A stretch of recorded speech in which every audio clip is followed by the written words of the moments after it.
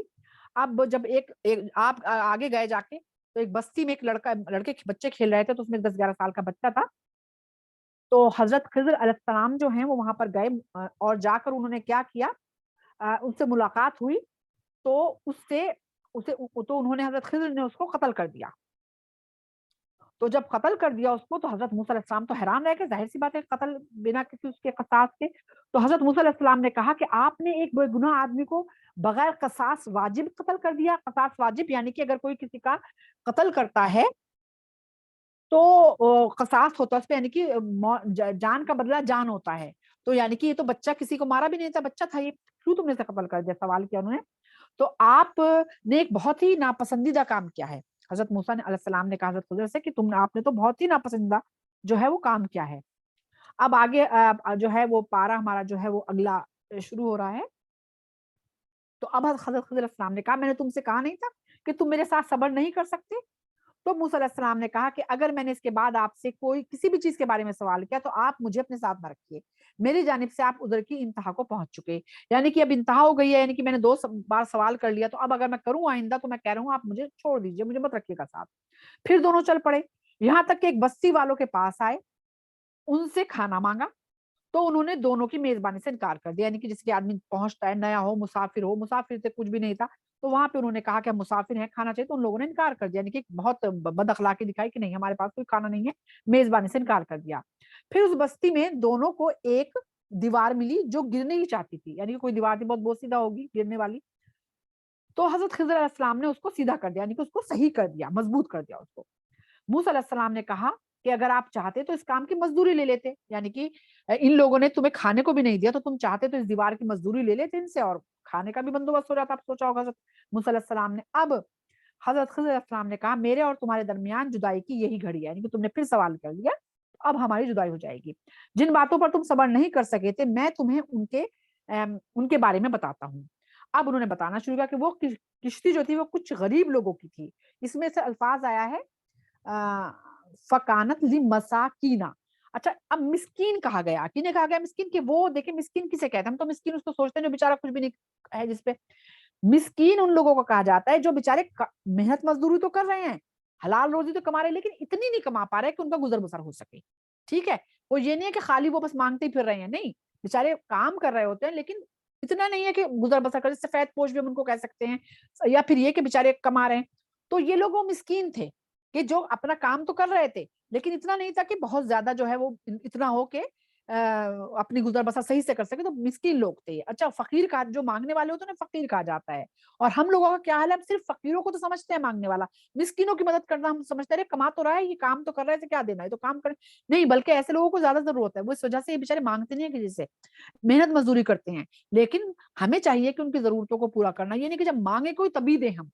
ہمیں چاہیے کہ بنا مانگے بھی ایسے لوگوں کو ہمیں پتا ہونا چاہیے, سفید پوش ہیں بیچارے, کام تو کر رہے ہیں لیکن کہیں بیماری کا ہے, کہیں کچھ اور ضروریات ہیں ان کی بیچاروں کی, تو ہم لوگوں کو خیال رکھنا چاہیے ایسے لوگوں کا. خیر, یہاں پہ میں نے ایک ویسی بتایا آپ کو مسکین کے بارے میں, تو انہوں نے کہا وہ کچھ غریب لوگوں کی تھی جو سمندر میں محنت مزدوری کرتے تھے. میں نے اس میں عیب پیدا کر دینا چاہا, اس لیے کہ ان کے علاقے کے بعد ایک بادشاہ تھا جو ہر اچھی کشتی کو زبردستی لے لیتا تھا. ٹھیک ہے, تو اب انہوں نے کہا کہ یعنی کہ جو بھی اچھی خوبصورت کشتی ہوتی تھی وہ اس کو لے لیا کرتا تھا, تو اسی لیے میں نے اس کے اندر عیب پیدا کر دیا. ظاہر سی بات ہے, اس میں وہ دیکھا کہ سوراخ ہے تو اس پہ اس کو لے گا نہیں, اور ان لوگوں کی روزی جو ہے وہ چلتی رہے گی. اور پھر انہوں نے آگے بتایا, اور وہ لڑکا تو اس کے ماں باپ ایمان والے تھے, یعنی کہ بہت نیک انسان تھے. میں ڈرا کہ وہ بڑا ہو کر اپنے کفر اور سرکشی کا ان دونوں پر اثر ڈالے گا. یعنی کہ آپ کو اللہ تعالیٰ کے اذن سے یہ پتا چل گیا کہ یہ لڑکا جو ہے یہ کافری کہتے ہیں, پیدا ہوا تھا بچہ کہ کافر بنے گا, اور کافری نہیں خالی سرکش بھی ہوگا یہ, یعنی کہ اپنے ماں باپ کے لیے ایک مشکل کا جو ہے وہ باعث بنے گا. تو آپ کو یہ پتا چل گیا تھا, تو اسی لیے جو ہے اس کو قتل کر دیا. تو ہم نے چاہا کہ ان کا رب اس لڑکے کے بدلے انہیں کوئی ایسا لڑکا دے جو نیکی یا پاکیزگی اور شفقت اور رحمت میں اس سے بہتر ہو. یعنی کہ اس سے بہتر اللہ تعالیٰ اس کو اولاد دے، یہ تو ان کے لیے مشکل کا باعث بنے گی بڑھاپے میں، تو اس لیے ہم نے اسے قتل کیا۔ اور وہ جو دیوار اس شہر میں رہنے والے 2 یتیم بچوں کی تھی، وہ جو دیوار ہم نے صحیح کر دی تھی وہ 2 یتیم بچوں کی تھی، اور اس کے نیچے ان دونوں کا خزانہ تھا، اور ان کا باپ نیک آدمی تھا۔ تو تمہارے رب نے چاہا کہ وہ بھرپور جوان ہو جائیں اور اپنا خزانہ نکال لیں، یہ سب آپ کے رب کی ان کے لیے رحمت تھی۔ اب یہاں پہ یہ ذکر آتا ہے کہ دیکھیں اگر کسی کے مطلب والدین نیک ہوتے ہیں نا تو اللہ تعالیٰ ان کی اولاد کا بھی خیال کرتا ہے، وہ دنیا میں ہو یا نہ ہو، یعنی کہ نیک ماں باپ کا جو اجر ہے، مطلب جو اثر ہے نا وہ اولاد پہ ہوتا ہے، اللہ تعالیٰ ان کو خیال کرتا ہے، اور نیک جو اولاد ہوتی ہے نا اللہ تعالیٰ ماں باپ کو بھی اس کا جو ہے اجر دیتا ہے۔ والدین کا اولاد پہ اثر انداز ہوتے ہیں، اور اولاد کے جو عمل ہیں وہ والدین پہ جو ہے وہ اثر انداز ہوتے ہیں۔ تو یہاں پہ جو ہے اللہ تعالیٰ جانتا تھا کہ یہ نیک لوگوں کا مال ہے اور ان کی اولاد کو جانا ہے جنہوں نے دفن کر دیا تھا، تو یہ ان کو ہی ملنا چاہیے۔ رسول اکرم صلی اللہ علیہ وسلم نے فرمایا ہے کہ اللہ تعالیٰ صالح آدمی کی جو اولاد ہے، اس کی صالح آدمی جو ہوتا ہے یعنی کہ نیک مومن جو ہوتا ہے صالح، تو اس کی اولاد، اس کی اولاد کی اولاد، اس کے خاندان والوں اور اس کے ارد گرد کے خاندان کی حفاظت فرماتا ہے جب تک کہ وہ ان کے درمیان میں ہوتے ہیں، سبھی اس کی وجہ سے اللہ کے حفظ و امان میں ہوتے ہیں۔ آپ سوچیں کتنا فائدہ ہے صالح انسان کا، یعنی کہ اس کی اولاد کو بھی فائدہ پہنچتا ہے، اس کے اولاد کی اولاد، یعنی کہ اس کی پشتوں تک کو اس کا فائدہ پہنچتا ہے اس کی نیکی کا۔ تو یہی وجہ تھی کہ اس کے ماں باپ نیک تھے، تو اللہ تعالیٰ نے ان کے بچوں کی جو تھی وہ دولت کی حفاظت فرمائی ہے، دولت یا جو بھی کچھ نعمت ہوگی وہاں پہ۔ اور یہ سارے کام میں نے اپنی رائے سے نہیں کیا، وہ کہہ رہے کوئی مجھے نہیں لگتا کہ میں نے اپنے آپ سوچ کے کر لیے ہوں، یہی تعویل ہے ان باتوں کی جن پر آپ صبر نہیں کر سکے تھے، یعنی کہ یہ میں نے اپنی رائے سے نہیں کیا، یعنی کہ اللہ کے ذن سے کیے۔ اللہ تعالیٰ جانتا ہے نا غیب کا علم، تو اللہ نے مجھے علم دیا، اس کی وجہ سے میں نے یہ سب کچھ کیا۔ اب آگے ہم لیتے ہیں آیت نمبر 83 سے 101 تک۔ اور کفار مکہ آپ سے ذوالقرنین کے بارے میں سوال کرتے ہیں۔ اب وہ جو تیسرا سوال تھا یعنی کہ ذوالقرنین کے بارے میں سوال کرتے ہیں، آپ کہہ دیجئے کہ میں عنقریب اس کے حالات سے متعلق کچھ آیتوں کی تلاوت کرتا ہوں۔ ذوالقرنین کے بارے میں کہتے ہیں کہ جو ذوالقرنین جو ہے، ذوالقر جو ہے وہ، یہ ذوالقرنین یہ 2 سینگوں کو کہتے ہیں، عربی میں ذوالقرنین جو ہے 2 سینگے والوں کا ہے، 2 سینگوں والا۔ تو کہا جاتا ہے کہ ان کے تو بالوں کا انداز کچھ ایسا تھا، یا ماتھے کے پہ کہتے ہیں کچھ لوگ دونوں طرف سے کچھ اٹھا ہوا تھا، یا آپ کا جو بھی کچھ رہا ہو، خیر آپ کے 2 اس طرح سے اٹھے ہوئے تھے، اس وجہ سے نام تو کچھ اور تھا، لیکن جو مشہور تھے وہ ذوالقرنین کے نام سے تھے۔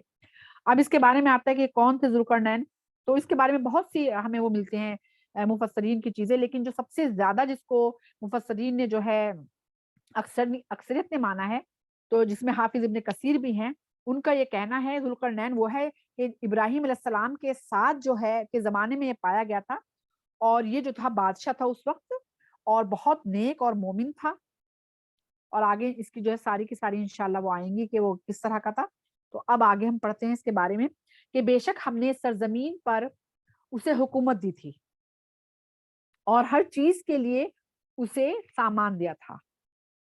اب یہاں پہ ذوالقرنین کے بارے میں آتا ہے کہ ان کا بیان شروع ذوالقرنین کو اللہ تعالیٰ نے مطلب رسول اکرم صلی اللہ علیہ وسلم نے کو بذریعہ وہی بتایا گیا، اللہ تعالیٰ نے کہا کہ اسے بہت زیادہ اس کے پاس فوجی طاقت تھی، مال و دولت تھا، فکر و نظر عظیم شہرت کا مالک تھا، وہ بہت اس کا دبدبا تھا، اور اس کے علاوہ اللہ تعالیٰ نے اسے بہت علم دیا تھا، طاقت دی تھی، اسے آلات دیے تھے، اسلحہ دیا تھا، اور بہت ہی وسائل اس کو جو ہے اس کو دیے تھے اللہ تعالیٰ نے ذوالقرنین کو، ٹھیک ہے۔ بس وہ اور وہ مومن تھا، بس وہ سامان لے کر چل پڑا، یہاں تک کہ جب وہ آفتاب ڈوبنے کی جگہ پہنچ گیا تو اسے گرم کیچڑ کے ایک چشمے میں ڈوبتا ہوا پایا، اور وہاں سے ایک قوم ملی، ہم نے کہا کہ اے ذوالقرنین تمہیں اختیار ہے، یا تو انہیں تم عذاب دو یا ان کے ساتھ اچھا معاملہ کرو۔ اب یہاں پہ ذوالقرنین جو تھا وہ فتح کرنے کے لیے ملکوں کو، اور فتح کرنے کا مطلب تھا کہ وہ دین ابراہیم کو پھیلانا چاہتا تھا، دین ابراہیم کو پھیلانے کے لیے وہ جو تھا مشرق کی سب سے پہلے مغرب کی طرف گیا، یہاں لکھا تھا آفتاب مغرب کی طرف وہ گیا، جہاں پہ آفتاب ڈوبتا ہے یعنی کہ مغرب، تو مغرب کے آخری کنارے تک پہنچ گیا، اور وہاں تک پہنچا کہ جہاں پر بالکل کالی مٹی تھی کیچڑ کی طرح، اور اس نے دیکھا کہ سورج جو تھا وہ وہاں پہ کیچڑ کے پیچھے ڈوب گیا، یعنی کہ ظاہر ہے زمین کا وہ آخری تھا، جیسے کہ ہم دیکھتے ہیں نا سمندر میں جہاں زمین بالکل آخر میں ہمیں لگتا ہے جیسے سمندر کے اندر جو ہے وہ سورج جا رہا ہے، تو اسی طرح ذوالقرنین نے دیکھا کہ وہاں پہ آخر میں بالکل کالی مٹی اور کیچڑ کی طرح تھا، سورج کے پیچھے ڈوب گیا، یعنی کہ بالکل نیچے چلا گیا، تو وہ اس انتہا تک پہنچ گیا، یعنی کہ مغرب کی بالکل انتہائی آخر تک پہنچ گیا۔ تو وہاں پہ جو قوم رہتی تھی وہ بت پرست تھے، تو انہوں نے ان کو دین ابراہیمی کی دعوت دی. تو یہاں پہ اللہ تعالیٰ نے پھر ان سے کہا کہ اب آپ کو میں اس کی اجازت دیتا ہوں کہ اگر جو قبول کر لیں، ظاہر سی بات ہے وہ تو فائدے میں رہیں گے، لیکن جو اس کو قبول نہیں کرتے تو تمہیں میں دیتا ہوں، چاہو تو تم ان کو سزا دو اور چاہے تو تم ان کو جو ہے وہ چھوڑ دو، عفو درگزر سے معاملہ کرو تم ان کے ساتھ. تو انہوں نے کہا، یعنی کہ ذوالقرنین نے کہا کہ جو ظالم ہوگا اسے ہم عذاب دیں گے، یعنی کہ اس کو سزا دی جائے گی، پھر وہ اپنے رب کی طرف لوٹایا جائے گا، وہ اسے سخت عذاب دے گا. اب ظاہر سی بات ہے جو مشرک ہوگا وہ اپنے رب کی طرف جب لوٹا جائے گا تو اس کو وہاں بھی جو ہے عذاب ملے گا. اور جو ایمان لائے گا اور عمل صالح کرے گا، اب دیکھیے ہر جگہ آپ قرآن میں کہیں بھی اٹھا لیں ایمان کے ساتھ عمل آ رہا ہے. خالی ہم نے کہتے ہیں جو ایمان لایا بس، ایسے نہیں ہوتا. خالی ایمان لا کے جو ہے بیٹھ جائیں، کچھ بھی نہ کریں، جو کچھ اللہ تعالیٰ نے حکم دیا نہ کریں، تو انسان کامیاب نہیں ہوتا. اسی لیے ہر جگہ ایمان کے ساتھ عمل صالح آ رہا ہے کہ جو ایمان لائے گا اور عمل صالح کرے گا تو اسے بطور جزا جنت ملے گی، اور اپنے احکام سے متعلق اسے ہم آسان بات کہیں گے. پھر وہ سامان لے کر دوسرے راستے پر چل پڑا. اب تو وہ مغرب پہ کہتا وہ مشرق کی طرف بڑھا، یہاں تک کہ جب وہ آفتاب نکلنے کی جگہ پہنچ گیا تو اسے ایک ایسی قوم پر نکلتے ہوئے پایا جن کے واسطے اس کی شدت سے بچنے کے لیے ہم نے کوئی آڑ نہیں بنایا تھا. اب وہ مغرب سے جو ہے مشرق کی طرف بڑھا اور اس انتہا تک پہنچ گیا جو ذوالقرنین تھا، وہاں تک پہنچ گیا ذوالقرنین کہ جہاں پر سورج طلوع ہوتا ہے، کہ جہاں پہ سورج کہتے ہیں نا کہ جاپان کو کہتے ہیں نا کہ رائزنگ سن کا جو ہے وہ کنٹری ہے، تو وہاں پہ سورج ایسا لگتا ہے جیسے نکل رہا ہے. یہاں پہ ہمارا جو کنٹری ہم ادھر دیکھتے ہیں تو ہمیں ڈوبتا ہوا سمندر میں نظر آتا ہے سعودی عرب، لیکن جہاں سے نکلتا ہے تو وہاں کے سمندر سے وہ ایسے اوپر نکلتا ہوا نظر آتا ہے. تو وہاں پہ وہ پہنچ گیا جہاں سے اس نے سورج کو نکلتے ہوئے دیکھا، اور وہاں پہ جو ایک قوم رہتی تھی وہ تمدن کے حساب سے جو ہے بہت ہی پچھڑی ہوئی قوم تھی. وہ لوگ جو ہیں بالکل کہنا چاہیے کہ بے لباس ننگ دھڑنگ رہتے تھے، اور مکان بھی نہیں بناتے تھے، بلکہ سرخ رنگ کے لوگ تھے، وہ پست طاقت تھے. جیسے کہ آج منگولیا وغیرہ کو دیکھ لو، اس ٹائپ کے لوگ، منگولیا کے لوگ ایسے ہوتے ہیں، سرخ سرخ رنگت ہوتی ہے ان کی، اور وہ چھوٹے چھوٹے قدوں کے ہوتے ہیں. تو شاید وہی جگہ رہی ہوگی، واللہ اعلم بالصواب. تو وہ جو ہیں سرخ رنگ کے ہیں، پستہ خط کے ہوتے تھے اور ننگے رہتے تھے، یعنی کہ انہیں کوئی بھی تمدن، کوئی بھی ان کے کلچر ان کا یعنی کہ مطلب سویلائز نہیں تھے بالکل بھی وہ، اور غاروں کے اندر رہا کرتے تھے اور مچھلیاں جو ہیں وہ کھایا کرتے تھے. اور وہاں پہ بالکل ایسے چٹیل میدان کی طرح علاقہ تھا کہ سورج سے بچنے کے لیے کوئی چیز جو ہے نا ان کو میسر نہیں تھی. اللہ تعالیٰ نے کوئی چیز نہیں بنائی تھی کہ وہ سورج کی گرمی سے اپنے آپ کو بچا سکیں. قصہ اتنا ہی تھا. اور ذوالقرنین کے پاس جو وسائل واسباب تھے ہم اس کی پوری خبر رکھتے تھے. پھر وہ سامان لے کر ایک اور راستے پر چل پڑا، یہاں تک کہ جب وہ دو پہاڑوں کے درمیان پہنچا تو ان کے اندرونی جانب ایسے لوگوں کو پایا جو تقریباً کوئی بات نہیں سمجھتے تھے. اب یہاں سے فتح کر کے پھر وہ دوبارہ مغرب کی طرف اور مغرب سے شمال کی طرف بڑھے، یعنی کہ کہتے ہیں ٹرکی کے اوپر کے حصے کی طرف. وہاں پہ گئے تو وہاں پہ انہوں نے دیکھا کہ دو بڑے بڑے پہاڑ ہیں بہت، اور ان کے بیچ میں ایک راستہ بھی ہے. تو وہاں پہ قوم رہتی ہے، تو اس قوم کے بارے میں آتا ہے کہ یہ لوگ یا تو کم عقل تھے، یعنی کہ ان کو بہت زیادہ سوجھ بوجھ والے نہیں تھے. لوگ طاقت تو تھی، جسمانی طور پہ تو مضبوط تھے، لیکن سوجھ بوجھ میں کم تھے یہ لوگ. ٹھیک ہے، تو ایسے لوگوں سے جو ہے ان کی ملاقات ہوئی. انہوں نے کہا یعنی کہ ان لوگوں نے کہا جو وہاں پہ رہتے تھے، انہوں نے کہا کہ ذوالقرنین بے شک یاجوج ماجوج اس سرزمین میں فساد پھیلاتے ہیں، تو کیا ہم تمہارے لیے کوئی معاوضہ مقرر کر دیں تاکہ تم ہمارے اور ان کے درمیان ایک دیوار بنا دو. یعنی کہ وہ طاقت میں تو بہت تھے، لیکن ان میں عقل، وہ سوجھ بوجھ والی چیز نہیں تھی. دو چیزیں آتی ہیں، کچھ تو یا کہتے ہیں کہ ان کی زبان کچھ ایسی تھی جو پوری طرح سمجھ میں نہیں آتی تھی. زیادہ تر مفسرین یہ کہتے ہیں کہ وہ ان کے جسمانی طاقت تو تھی، لیکن ان کے اندر اتنی عقل و فہم نہیں تھی کہ کیسے کیا کیا جائے کہ ہم ان کو آنا جو ہے یاجوج ماجوج کا روک دیں. تو یاجوج ماجوج کے بارے میں جو ہے آتا ہے کہ یہ قوم تھی جو پہاڑ کے درمیانی حصے کے بعد پہاڑوں کے پیچھے کی طرف رہتی تھی، اور یہ قوم ایسی تھی جو یہاں پہ جو ہے حملہ ور ہو جاتی تھی، ان لوگوں کے اوپر بہت قتل و غارت گری کرتی تھی، لوٹ کھسوٹ کیا کرتی تھی، اور کر کے سب کچھ لوٹ کھسوٹ کر کے پھر واپس لوٹ جایا کرتی تھی ایک وقت کے لیے، اور پھر دوبارہ کچھ وقت کے بعد شدت کے ساتھ جو ہے پھر سے جو ہے وہ ان کے اوپر حملہ ور ہوتی تھی، اور پھر سے لوٹ پاٹ کر کے اور قتل و غارت کر کے چلی جایا کرتی تھی. تو اب ان لوگوں نے حضرت خضر علیہ السلام سے یہی کہا کہ ہم چاہتے ہیں کہ، کیونکہ ظاہر سی بات ہے انہوں نے دیکھا کہ پورا لشکر اتنا بڑا ساتھ ہے، اور ظاہر سی بات ہے انسان ان کے سمجھ میں آ گیا کہ بہت طاقت والے جو ہیں، تو ان سے انہوں نے فریاد کی کہ آپ جو ہے ہمارے لیے یہاں سے کچھ ایسا کر دو کہ وہ لوگ یہاں پہ نہ آئیں، اور ہم تمہیں اس کا معاوضہ دیں گے. تو ذوالقرنین نے کہا کہ میرے رب نے مجھے جو قدرت دے رکھی ہے وہ تمہارے معاوضے سے بہتر ہے. ٹھیک ہے. اب انہوں نے حضرت سوری ذوالقرنین نے کہا کہ اللہ تعالیٰ نے جو مجھے قدرت دی ہے نا وہ تمہارے اس جو تم مجھے بدلہ دو گے اس سے بہت بہتر ہے. ٹھیک ہے, اللہ تعالیٰ نے مجھے بہت جو ہے وہ علم بھی دیا ہے اور مجھے طاقت بھی ہے, مجھے قوت دی ہے اور مجھے اتنا ساز و سامان بھی دیا ہے, تو مجھے تمہاری مطلب اجرت نہیں چاہیے بلکہ اللہ تعالیٰ سے ہی اس کا بدلہ چاہیے. اور پھر انہوں نے کہا کہ بس مجھے کیا چاہیے, بس تم لوگ اپنی جسمانی طاقت سے میری مدد کرو, یعنی کہ مجھے تمہارا اور کچھ نہیں چاہیے, بس جسمانی طاقت چاہیے, یعنی کہ مزدوری ایک طرح سے وہ چاہیے, تاکہ میں تمہارے اور ان کے درمیان ایک موٹی اور مضبوط دیوار بنا دوں. اب انہوں نے ترکیب بتائی کہ کرنا کیا ہے. مجھے لوہے کی, کسی کا شاید مائک کھلا ہے اور بہت ڈسٹرب کچھ آوازیں آ رہی ہیں تھوڑی تھوڑی. اب انہوں نے بتایا کہ تمہیں کرنا کیا ہے. مجھے لوہے کی اینٹیں دو, یہاں تک کہ جب دونوں پہاڑوں کے درمیان کا حصہ اوپر تک برابر کر دیا, یعنی کہ پھر کیا کیا لوہے کے اینٹیں کی طرح چیزیں, مطلب لوہے کے سمجھو پیس یعنی کہ ٹکڑے یا بڑے بڑے پتھر کی طرح وہ چیزیں منگوائیں, اور وہ پوری کی ایک کے اوپر ایک کر کے جو ہے اوپر تک جو ہے وہ جہاں تک وہ پہاڑ تھا وہاں تک جو ہے وہ پھیلوا دی, اوپر تک کھڑی کر دی دیوار. تو پھر کہا اب اس میں آگ دھونک دو, یعنی کہ اب آگ جلا دو اس کے دونوں طرف.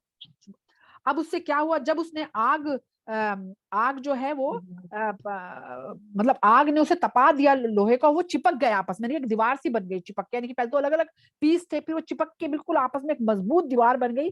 تو کہا کہ مجھے پگھلا ہوا تانبا دو, اور اس پر ڈال دیا. پگھلا ہوا تانبا کیا, وہ اتنا چکنا ہوتا ہے کہ اگر اس پہ چڑھنے کی کوشش کرو تو چڑھ نہیں سکتا آدمی, پھسل جائے گا اس سے, یعنی کہ اس پہ کچھ لوہا تو کھردرا سا ہو جاتا ہے, اسے آدمی چڑھ سکتا ہے, لیکن تانبا جو ہے وہ چکنا ہوتا ہے. تو انہوں نے اس کو اس پر ڈال دیا. پھر یاجوج ماجوج کے افراد نہ اس پر چڑھ سکے اور نہ اس میں سوراخ بنا سکے, یعنی کہ اتنی مضبوط دیوار بنائی اور اتنی چکنی بنائی تانبے کی وجہ سے کہ نہ چڑھ سکے نہ اس کے ادھر آ سکے. ذوالقرنین نے کہا کہ یہ دیوار میرے رب کی رحمت ہے, بس جب میرے رب کا وعدہ آ جائے گا تو اسے ریزہ ریزہ کر دیں گے, اور میرے رب کا وعدہ جو ہے وہ برحق ہے.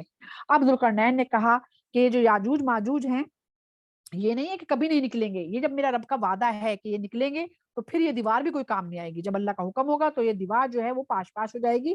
اور پھر یہ پتہ چلتا ہے حدیثوں سے کہ قیامت کے وقت ذوالقرنین کی بنائی ہوئی رکاوٹ پاش پاش ہو جائے گی, اور یاجوج ماجوج جو ہیں وہ ان کی جو فوج ہے وہ امڑ پڑے گی, اور پوری دنیا پہ جو ہے حدیث سے پتہ چلتا ہے کہ پوری دنیا پہ جو ہے وہ چھا جائے گی. اور وہ لوگ ایسے ہوں گے پانی پئیں گے, یعنی کہ وہ پیاسے ہوں گے, اور وہ ہر مطلب ہر کنواں, ہر ندی, ہر نہر, ہر چیز جو ہے خشک کر دیں گے پی کر. یہاں تک آتا ہے کہ گیلی کیچڑ بھی ہوگی نا اسے بھی وہ مطلب خشک کر دیں گے چوس کر, اسے بھی اتنا پانی پیئیں گے. اور مار دھاڑ کر کے, یعنی کہ ایک کے اوپر ایک کر کے پوری دنیا میں جو ہے نا وہ پھیل جائیں گے. تو اس وقت حضرت عیسیٰ علیہ السلام کا دور ہوگا, حضرت عیسیٰ علیہ السلام کی بادشاہت ہوگی. تو پھر سب لوگوں کو کہا جائے گا کہ اپنے اپنے گھروں میں قید ہو جاؤ, تو لوگ اپنے اپنے گھروں میں قید ہو جائیں گے. پھر اس کے بعد کیا کہنا چاہیے, جو یاجوج ماجوج ہوں گے اپنا تیر آسمان کی طرف چلائیں گے, تو وہ تیر جو ہے خون میں لت پت ہو کر ان کے پاس آئے گا.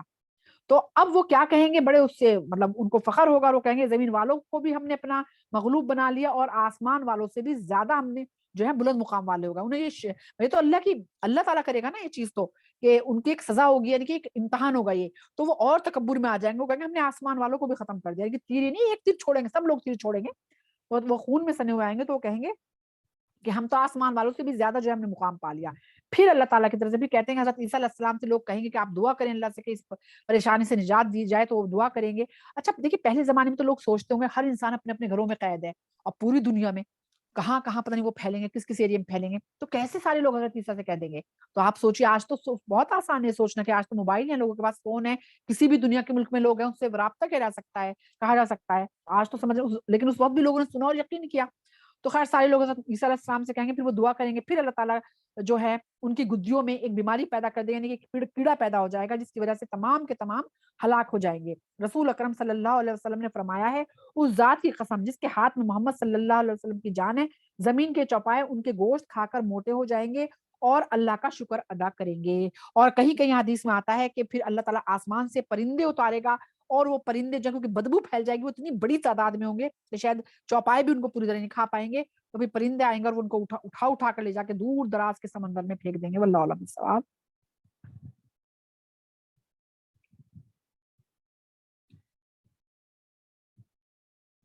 اچھا, یہ یاجوج ماجوج کے مطلب جب یاجوج ماجوج آئے گا اس کے بعد یہ جو ہے وہ سوری کانا دجال جب آئے گا نا, جب وہ کانا دجال ختم ہو جائے گا اس کے بعد جو ہے یاجوج ماجوج جو ہیں وہ نکلیں گے.